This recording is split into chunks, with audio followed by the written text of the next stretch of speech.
Kita akan berjuang. Hari ini aku mendampingi salah satu orang yang mengungkapkan indikasi mafia skincare begitu, yang kemudian dikriminalisasi, mendapatkan teror dan ancaman baik di media sosial maupun ancaman langsung secara fisik, termasuk ketika bersama keluarganya. Jadi kasus ini bukan sembarangan. Kita juga akan terus mengungkap kemungkinan indikasi ada tindak pidana pencucian uang dalam indikasi mafia skincare.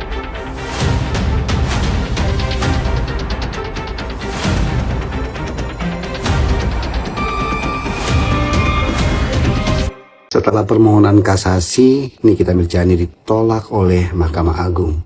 Nikita Mirzani pun menyurati Presiden Prabowo Subianto dengan isi pesan yang membuat warganet geleng-geleng kepala. Nikita Mirzani membandingkan kasus yang ia dapatkan serta vonis yang ia terima dengan kasus yang lainnya dan vonis yang diterima oleh orang lain. Nikita Mirzani membandingkan kasusnya dan vonis yang ia terima berbeda dengan kasus-kasus yang lain. Vonis 6 tahun yang sudah berkekuatan hukum tetap atau inkrah dinilai oleh Nikita Mirzani menjadi sebuah ketidakadilan yang nyata. Lantas vonis seperti apakah yang harus diberikan kepada Nikita Mirzani agar dirinya merasa bahwa ia telah mendapatkan keadilan? Wah, gimana nih guys menurut kalian? Coba tulis pendapatnya di kolom komentar. Kita akan berjuang. Hari ini aku mendampingi salah satu orang yang mengungkapkan indikasi mafia skincare begitu, yang kemudian dikriminalisasi, mendapatkan teror dan ancaman baik di media sosial maupun ancaman langsung secara fisik, termasuk ketika bersama keluarganya. Jadi kasus ini bukan sembarangan. Kita juga akan terus mengungkap kemungkinan indikasi ada tindak pidana pencucian uang dalam indikasi mafia skincare. Indonesia, jangan kemana-mana, terus bersuara. Assalamualaikum besti-besti, love Indonesia kesayangan si akunya. Jumpa lagi di Viral for Justice dengan hashtag kita usut tuntas indikasi mafia skincare, lindungi pengungkap kasus skincare. Indonesia saat ini si akunya berada di Lembaga Perlindungan Saksi dan Korban. Kita akan berjuang bersama Lembaga Perlindungan Saksi dan Korban bagaimana orang-orang yang mengungkapkan kebenaran juga dalam kasus atau perkara skincare mendapatkan perlindungan dari negara, bukan sebaliknya malah dikriminalisasi atau diindikasi dengan laporan yang kemudian mengatakan pencemaran nama baik atas nama Undang-Undang ITE yang seringkali pada prakteknya berfungsi sebagai pasal karet. Kita akan berjuang bersama karena menyuarakan kasus ini sebetulnya bukan hanya melindungi mereka yang mengungkapkan, tapi ada banyak orang yang berada dalam jalur distribusi penjualan skincare ini, melibatkan banyak orang, juga melibatkan keselamatan para konsumen. Kasus mafia skincare dan skincare overclaim sangat menghebohkan publik. Munculnya kasus tersebut ke permukaan akhirnya membuat segelintir pihak menyuarakannya melalui media sosial. Diketahui berkat suara dari pihak-pihak yang akan bicara tersebut, para owner skincare itu terancam gulung tikar karena kerugian fantastis yang mereka alami. Indonesia, ini ada hal yang juga cukup penting untuk kita informasikan kepada publik, bagaimana persoalan skincare itu juga akan berimplikasi pada beberapa pihak yang memang sudah selayaknya, sudah sewajarnya, sudah seharusnya mendapatkan perlindungan dari Lembaga Perlindungan Saksi dan Korban karena mereka speak up persoalan carut-marut dunia skincare. Mbak, kasih dong edukasi ke kita semua. Kalau ada masalah dengan persoalan ini, baiknya kalau mau rapor itu kriterianya seperti apa gitu. Jadi Lembaga Perlindungan Saksi dan Korban itu pada prinsipnya kami memberikan perlindungan kepada saksi dan korban, yaitu kepada mereka-mereka yang dalam konteks tadi sudah dibahas, misalnya sebagai pihak yang ingin mengungkap dari sisi jaringan, dari sisi hal-hal yang berkaitan dengan peredaran skincare yang memang dari sisi prosedur itu kategorinya adalah tidak sesuai aturan hukum.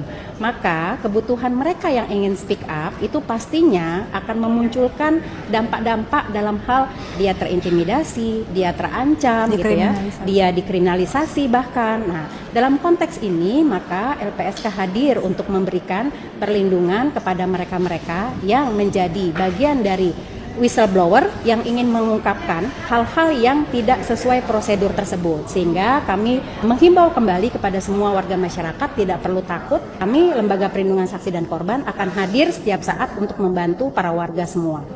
Ya, Mbak ada nggak?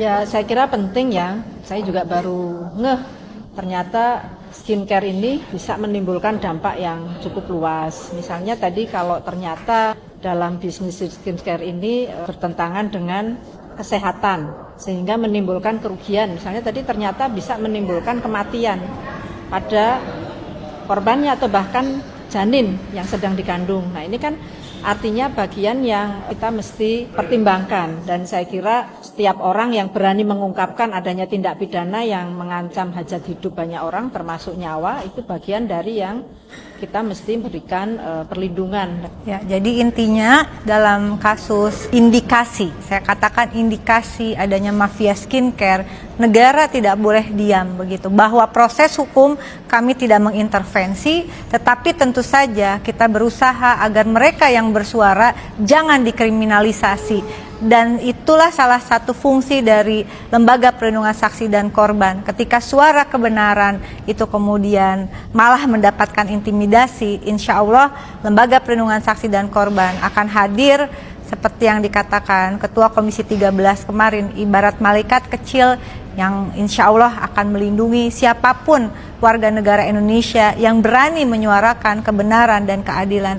So never give up Indonesia, kita akan terus berjuang bersama Lembaga Perlindungan Saksi dan Korban untuk hadirnya keadilan di Indonesia dengan lebih baik.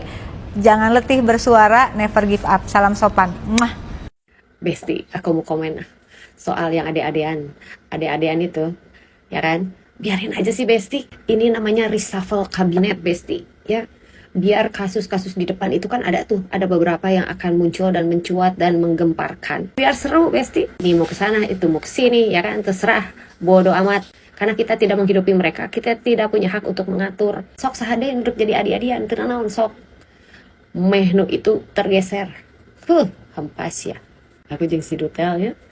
Sepenting-penting seserian alias ketawa sama si Dutel ngebahas si bibir ungu ini kira-kira akan terhempas nggak gitu. Halo. Terus untuk Dokter Oki nih ya, yang tidak menotis aku ya. Dokter Oki, hati-hati. Aku mendengar kabar tidak baik. Ya, kabar tidak baik. Aduh, aing malah. Sudah seperti itu. Sarannya. Mengadakan suatu sayembara, guys. Pak, itu mengindikasikan bahwa pikirannya itu pusing, guys.